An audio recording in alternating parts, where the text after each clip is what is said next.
안녕하십니까. 이번 건국대학교 일강학학일의 첫 번째 강의의 진행을 맡은 건국대학교 철학과 석사과정 중인 이현입니다. 오늘은 철학가 김석 교수님을 모시고 공동체주의, 코뮤니타스, 그리고 한국사회라는 주제로 강의를 진행하고자 합니다. 김석 교수님은 현재 건국대학교 철학과 교수로 재직 중이시며 프랑스 스트라스부르 대학을 거쳐 파리 8대학에서 락강의 욕망의 주체 개념에 대한 연구로 박사학위를 받으셨습니다. 현재 정신분석 개념과 무의식 이론을 적용해 한국사회 여러 현상을 심리적으로 분석하며 철학적 대안을 연구하고 계십니다.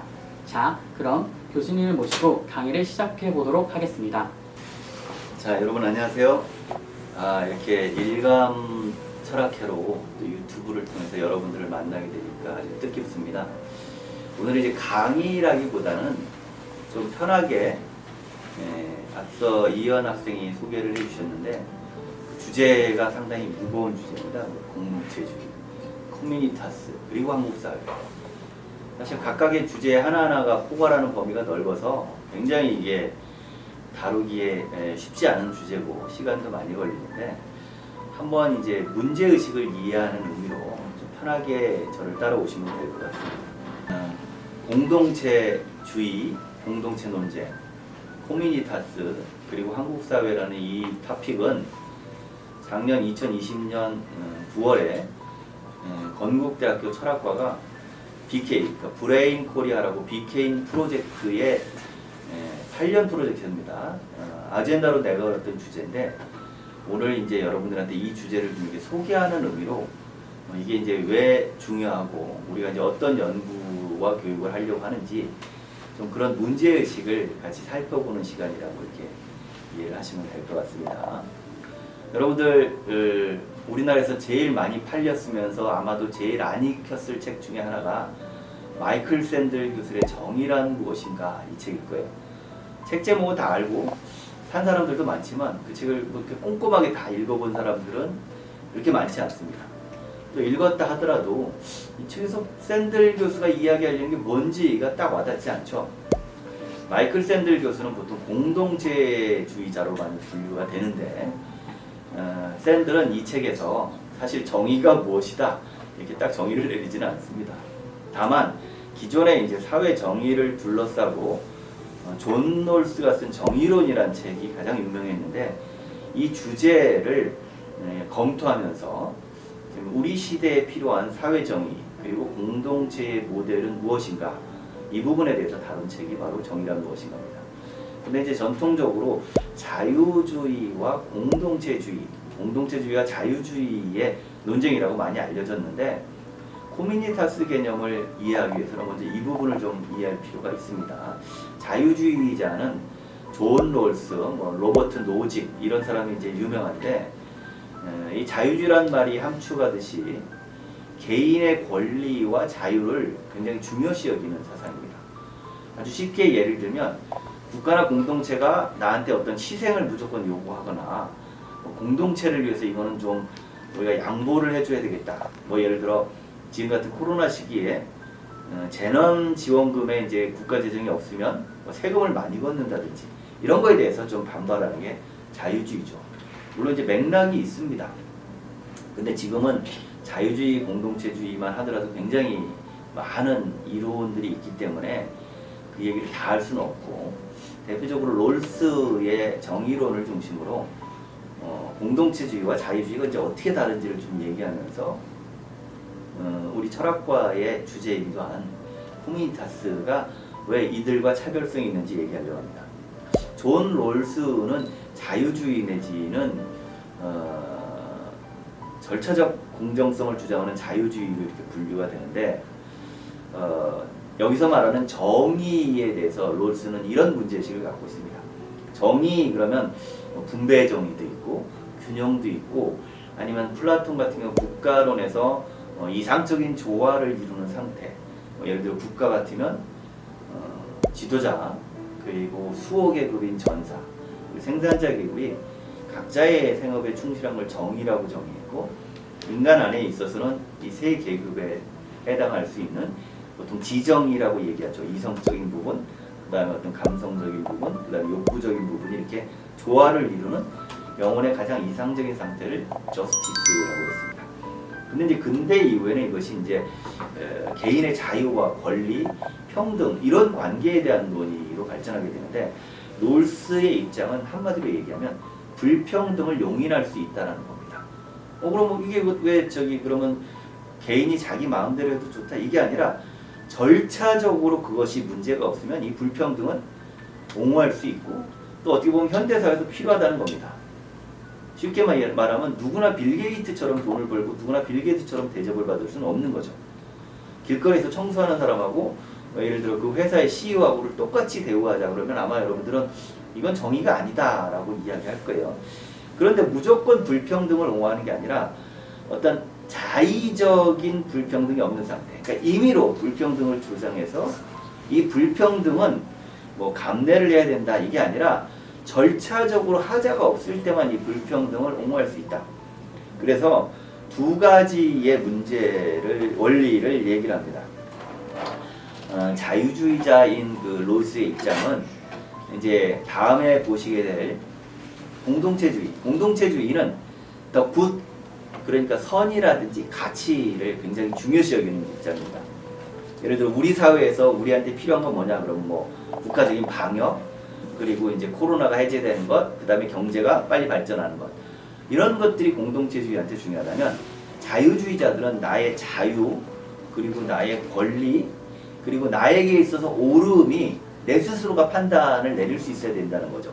남이 나한테 이게 옳으니까 이렇게 해라 라고 강요하면 안 된다는 거예요. 이런 입장이 롤스에게는 아주 잘 나타나 있는데 왜 제가 롤스 얘기를 먼저 하냐면 마이클 샌들이 비판하는 게 바로 이 롤스의 정의론입니다. 재밌죠? 그래서 이 문제의식을 알면 상당히 이게 많이 재미가 있을 수 있어요. 그런데 롤스는 아까 절차적 정의를 강조했다라고 하지 않습니까? 그래서 무지의 베일이라는 유명한 이론을 들고 나옵니다. 쉽게 말하면 뭐 부자로 태어나는 것, 그리고 어떤 재능이 많은 것, 뭐 외모가 뛰어난 것, 아니면 뭔가 행운이 따르는 것, 이건 우리가 마음대로 할 수가 없죠. 내가 뭐 가난한 집에 태어나고 싶어서 태어난 게 아니에요. 그래서 만약에 이런 사람들한테 야 가난한 사람들, 재능 없는 사람들, 뭐 평범한 사람들을 돕자 그러면 내가 왜 힘들게 번 돈을 가지고 저 사람들을 도와야 돼? 이렇게 얘기하는데 만약에 이 사람들이 부자로 태어날지, 가정입니다. 아니면 외모가 뛰어날지 나쁠지, 아니면 뭐 인도에 태어날지 한국에 태어날지 이런 걸 전혀 자기가 고를 수 없는 상태에서 회의를 한다고 합시다. 사회에서 분배를 어떻게 해야 되고 그 다음에 가난한 사람들한테 어떻게 해야 되고 그러면 아마 입장이 달라질 거예요. 자기가 혹시 가장 사회적으로 취약한 계층으로 태어나더라도 아니면 가장 가난한 나라에 태어날지라도 최소한의 보호가 있는 거, 이걸 이제 롤스는 최소 수혜자의 원칙이라고 그러는데 이것이 되면은 안심하고 할 수 있는 것들이죠. 그래서 불평등은 불평등이지만 최소 수혜자도 구제를 해야 되는데 이거를 설정하기 위해서 일종의 사유 실험으로 무지의 베일이라는 걸 가정하는 겁니다. 그러니까 내가 어떤 기득권을 가질지, 아니면 사회에서 내가 어떤 포지션에 취하게 될지, 그리고 향후에 어떤 식으로 우리가 세금을 내고 분배를 하고 또 어떤 공적인 것에 대해서 투자를 할지를 미리 알 수 없다라는 거죠. 그래서 두 가지 원칙을 제시하는데 이 두 가지 원칙이 충실하게 지켜지면 그거는 불평등이 있더라도 정당하다는 겁니다.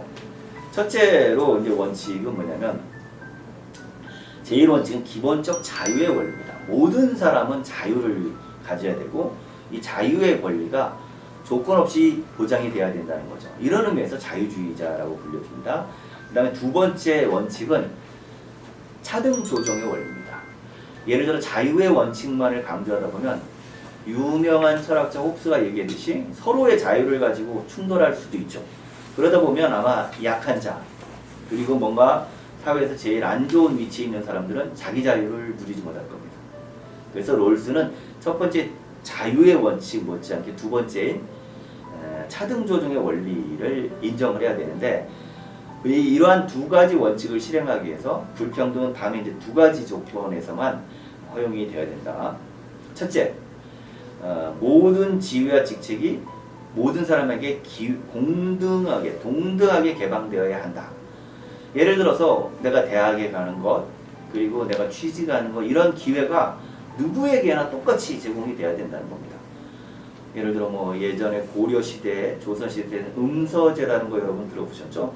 예를 들어 나라에 공이 많은 귀족이나 양반자제들은 뭐 과거 시험 없이 관직에 나갈 수 있는 이런 게 이제 음서제 같은데, 이러면은 오늘날 식으로 얘기하면 굉장히 이제 우리가 분노할 수밖에 없죠. 쟤는 금수저인데 그 금수저라는 집안 배경 덕분에 나중에 직업도 아주 수월하게 얻고, 이러면은 이제 거기에서 박탈되어 있는 흑수저 출신의 많은 사람들이 분노할 거 아닙니까?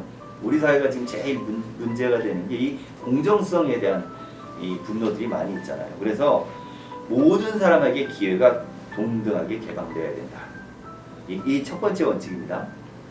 두 번째 원칙은 뭐냐면 경제적 불평등을 인정하지만 그것이 최소 수혜자가 최대 이익을 볼 수 있도록, 지금 같은 코로나 시기가 되면 누구나 희생을 겪을 수밖에 없습니다. 그러죠? 근데 사회적 약자가 겪는 희생과 아무래도 돈이 많고 이렇게 상류층인 사람들이 겪는 희생은 차이가 날 수밖에 없죠. 예를 들어 월급을 못 받는다고 가정하더라도 집에 돈이 많은 사람들은 생존하는 데 문제가 없지만 하루 벌어서 하루 먹고 사는 사람들한테는 일자리를 못 구하면 이거는 치명적이 됩니다. 이럴 때 최소 수혜자가 최대 혜택을 받을 수 있도록, 그러니까 일종의 복지 개념을 거기에 적용하는 거죠. 이런 의미에서 완전한 고전적 자유주의자와는 다릅니다. 그래서 이거를 이제 정치적 자유주의라고도 부릅니다. 무슨 얘기냐면 각각의 개인의 평등을 어느 정도 보장하는 범위 내에서 개인의 자유를 주장하는 거지, 남들은 굶어 죽어도 나는 나 혼자 잘 살겠다 이런 의미가 아니다라는 거죠. 자, 그런데 또 다른 자유주의자로 불리는 노직이라는 사람이 있습니다. 노버트 노직. 이 사람은 소유를 굉장히 중요시 여겨요. 왜냐하면 소유라는 것이 우리가 일을 할 수 있는 동기가 된다는 거죠. 예를 들어 열심히 일하는 사람이나 적당히 일하는 사람이나 똑같이 월급을 받는다고 가정을 해보면 일할 의욕이 나지 않겠죠. 장사를 하는데 대충 해도 벌이가 보장이 되고 열심히 일해도 벌이가 똑같고 그러면 아마 일할 의욕이 없습니다. 그래서 신자유주의는 아주 금과 옥조처럼 경쟁을 굉장히 중요시 여기고 효율성, 생산성을 중요시 여깁니다. 여러분들 이 지점을 잘 기억하세요. 왜냐하면 마이클 샌들이 비판하는 지점이 이 지점입니다. 미리 얘기하자면 샌들의 입장은 기회를 공정하게 준다고 해서 공정하지 않다는 겁니다. 예를 들어서 여러분들 예전에 사법고시라는 게 있었죠. 그래서 누구나 조선시대 같이 산업공상의 신분 구별이 없으니까 누구나 사법고시를 봐서 합격을 하면 성적에 따라서 판사, 검사, 변호사가 될 수가 있었죠. 참 공정한 것 같습니다. 근데 오늘날 누구나 사법고시를 봐도 좋다. 언뜻 생각하면 굉장히 정의로운 것 같지만 자기가 부유해서 집안의 도움을 받으면서 학원을 다니면서 이렇게 공부에만 전념하는 사람하고 집안의 생계를 꾸리면서 그리고 아무런 후원자도 없이 이렇게 공부를 하는 사람은 똑같은 결과를 내기가 힘들죠. 바로 이제 이런 문제가 있게 됩니다.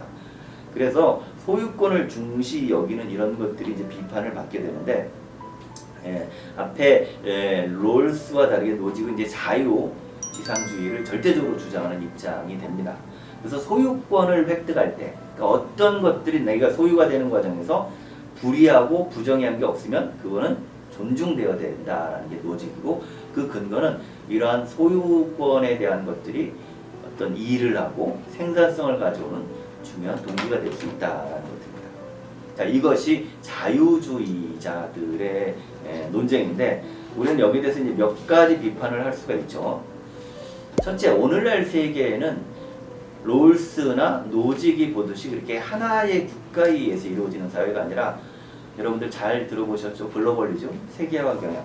즉 한 나라의 경제는 다른 나라와 밀접하게 연관이 되어 있고, 한 나라에서 소득과 분배와 경제의 생산은 다른 나라에 많이 의존합니다. 만약에 롤스식의 정의관이 만약에 정당화된다면 선진국과 후진국 간에서도 아마 이런 것들이 정당화될 수 있어야 되는데, 롤스는 오히려 이렇게 단일한 하나의 사회를 좀 지나치게 순진할 정도로 가정하는 문제가 있습니다. 그 다음에 롤스가 아무리 최소 수혜자에게 최대 혜택을 돌아가는 얘기를 하지만 어쨌든 능력주의를 전제할 수밖에 없습니다. 각자가 능력이 있어서 똑같이 주어져 있는 기회를 자기가 많이 활용할 수 있으면 이 사람이 획득한 부는 정당화될 수 있다. 여기서 획득한 거에는 부뿐만 아니라 예를 들어 내가 열심히 운동을 해서 나의 몸을 가꿔서 멋진 몸매를 가졌다. 이런 것도 내가 누릴 수 있다라는 거죠. 근데 사실 공동체주의에서는 이러한 개인의 노력, 그 다음에 어떤 생산성 이런 것들이 개인이 잘나서 개인의 노력에 의해서 얻어지는 게 아니라 이 사회의 구성원으로서 받는 혜택이 전제가 되어 있다는 걸 얘기를 합니다. 그래서 자유주의 같은 경우는 보통 이제 무연고적 자아라고 그러는데 독립적이고 자율적이고 그 다음에 철저하게 개인의 권리를 강조하고 자유에 입각한 이런 자아관을 전제한다면 이제 이번에 보시게 될 공동체주의 같은 경우는 연고적이고 공동체적이고 사회적인 자아를 전제한다는 점이 차이가 있습니다. 이 자유주의만 하더라도 소개할 것이 많은데 일단은 오늘은 이 정도의 문제의식만 살피고 그 다음에 이제 공동체주의로 넘어가겠습니다. 마침표에 물음표를 던지다.